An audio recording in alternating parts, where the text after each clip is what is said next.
নমস্কার, আমি শুভশ্রী গাঙ্গুলি। যুব ভারতীতে মেসিকে নিয়ে যে মেসটা ঘটে গেল সেটা নিয়ে কিছু ক্লারিফিকেশন দেওয়ার জন্যই এই ভিডিওটা আমি করছি। গোট ইভেন্টে আমি একজন ইনভাইটি ছিলাম, মানে আমাকে ইনভিটেশন পাঠানো হয়েছিল। আমি হায়াতে গেছিলাম। আমার ফ্রেটার্নিটি থেকে আমি এবং কৌশিক গাঙ্গুলি ছিলেন।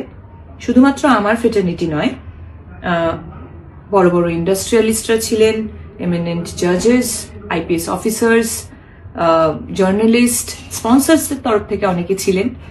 সেখানে অ্যাক্টিভিটিটা এটাই ছিল, উনি আসবেন, আমাদের সবার সাথে মিট করবেন এবং ছবি তুলবেন। আমি 8:30 নাগাদ হায়াতে পৌঁছই।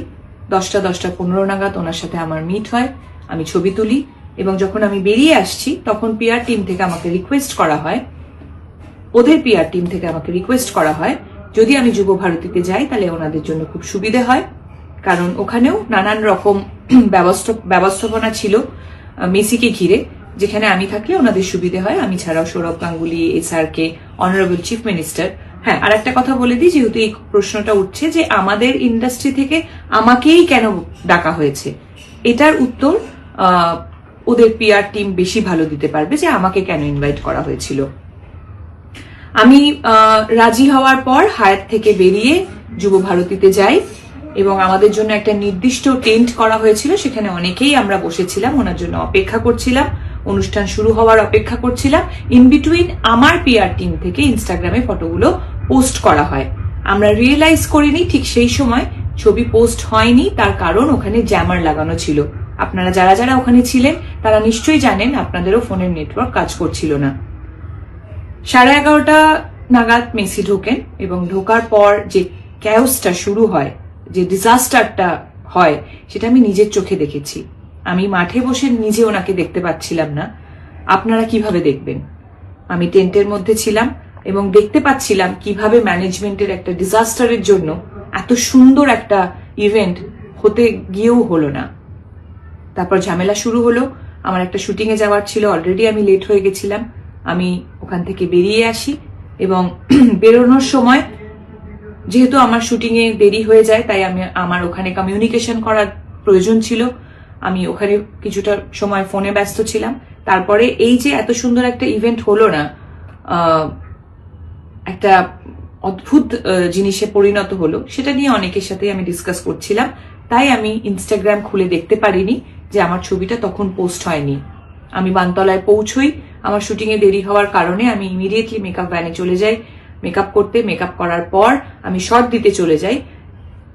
অনেকক্ষণ পর আমি রিয়েলাইজ করি যে ঘটনাটা আমি দেখে এসেছি সেটা একটা বড় আকার নিয়ে নিয়েছে এবং কোনো না কোনো ভাবে আমি সেটাতে রিলেট হয়ে গেছি।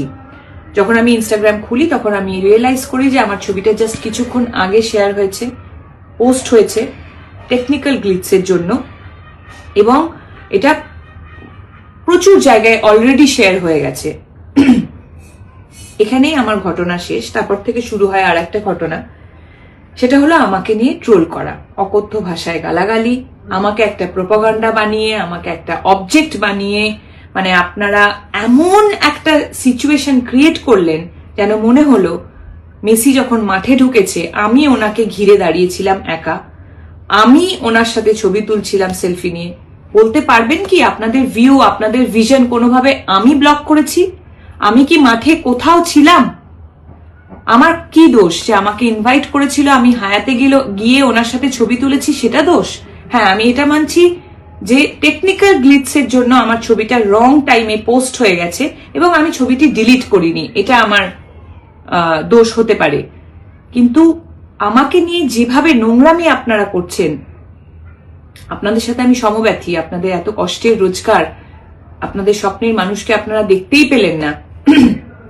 যে ম্যাসাকারটা ওখানে হলো, সেম অন্যায়টা তো আপনারা সবাই আমার সাথে করছেন। আপনারা কি একবারও ভেবে দেখেছেন যে আপনাদের, আবার বলছি, যে মাঠে কোথাও কি আমি ছিলাম? ভেবে দেখুন। আমি একজন নারী, একজন মহিলা, বাংলা ফিল্ম ইন্ডাস্ট্রিতে কাজ করি বলে আমাকে কি অ্যাটাক করছেন?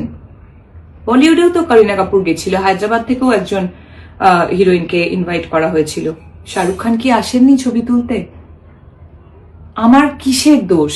একটা পলিটিক্যাল অ্যাঙ্গেল দিয়ে দেওয়া হচ্ছে, নানান রকম পলিটিক্যাল নেতারা আমার ছবি নিয়ে প্রেস কনফারেন্স করছেন, নানান রকম জার্নালিস্টরা হয়তো তাদেরকে আমি কখনো সময় দিতে পারিনি বলে রাগ একদম উপরে দিচ্ছেন যে টিএমসি এমএলএ রাজ চক্রবর্তীর বউ অমুকের এক্স গার্লফ্রেন্ড। 2026 আসতে যাচ্ছে, একজন মহিলা হয়ে আরেকজন মহিলাকে আপনি এইভাবে সম্বোধন দিচ্ছেন? এই সমাজে আমরা বাস করছি?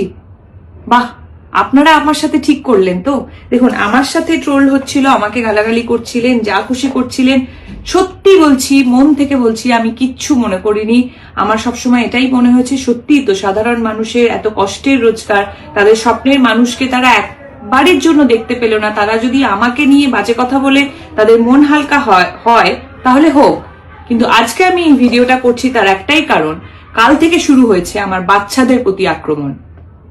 দুটো ছোট ছোট বাচ্চা, তাকে বলা হচ্ছে, আমার কাছে মেল আছে এবং নানান রকম প্রমাণ আছে যেখানে বলা হচ্ছে ওই দুটো বাচ্চাকে মেরে ফেলা হবে। আমি একজন মা হিসেবে তো সেটা মেনে নেব না, কোনোভাবেই মেনে নেব না। আমি তো একজন পলিটিশিয়ান নই, আমি একজন অ্যাক্ট্রেস। আমার ভুলটা কোথায়? আবার বলছি, আমি কি মাঠে কোথাও ছিলাম? আপনাদের ভিশন আমি ব্লক করেছি? আমার বাচ্চাদের ওপর কেন আসছে? আপনারাও কিন্তু ইকুয়ালি অন্যায়টা করে ফেলেছেন, এটাই বলবো। এই ভিডিওটার পরেও নিশ্চয়ই আপনারা অনেকে অনেক কিছুই বলবেন, বলুন, অসুবিধে নেই, কিন্তু নিজেদের মানবিকতাটা হারিয়ে ফেলবেন না।